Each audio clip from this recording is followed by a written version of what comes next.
Malipayon matud pa si kanhi Pangulo ug karon Davao City Mayor-elect Rodrigo Duterte sa iyang kadaugan ug kadaugan siyang pamilya lakip ang kinatibuk ang mga kaalyado sa politika.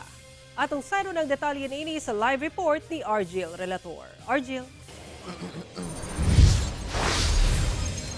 Sara ka nang gibutyag sa igsuon ni FPRRD nga si Bong Duterte kinsa anaa karon sa The Hague aron sa pagbisita kay FPRRD. Samtang karon nga nahuman ang eleksyon sumala ni VP Sara, natutukan na sad niya ang mga programa sa OVP ug ingon man pag-atiman sa kaso ni FPRRD dito sa International Criminal Court. Masulubon man nga wala niya nakita ang mga hitabo sa Pilipinas. Apan malipayon matud pa si kanhi Pangulong Rodrigo Duterte dihang gipahibalo kaniya sa igsuong si Bong Duterte kinsa anaa karon sa The Hague sa iyang dakong kadaugan isip mayor sa Davao City. Sabi ko grabe yung outcome ng yung number of votes mo kaysa yung opponent. At saka kang Vice Mayor Basteven, including si Congressman Polong, and yung anak niya si Omar also won the congressional seat, 2nd district. And of course, Congressman Una buwang sa 3rd district. Nagpaabot matud pa sa FPRRD ug pasalamat sa kanunay nga nagasuporta kaniya. Sabi niya, parang from the bottom of his heart. Talagang ipapasalamat siya sa buong nagsusuporta sa kanya, not only ito sa park, worldwide. Karong nahumana ang 2025 midterm elections, sumala ni Vice President Sara Duterte.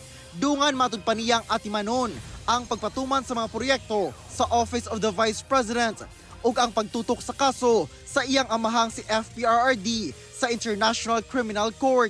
Sinabi niya since tapos na yung kampanya at eleksyon, kung pwede ko ba daw tutukan yung kaso naman niya. Na sinabi ko naman sa kanya na gagawin ko yon. Meron lang kaming mga projects na kailangan gawin sa Office of the Vice President.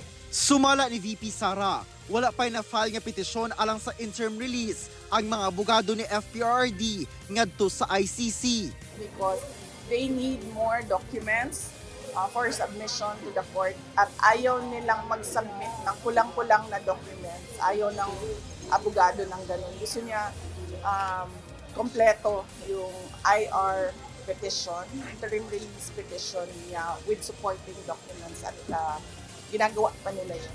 Naninguha si VP Sara nga maminaw ang ICC judges sa una na nga gisumiteng petisyon sa mga abogado ni FPRRD nga dunay kalabutan sa walay jurisdiksyon ang ICC sa Pilipinas.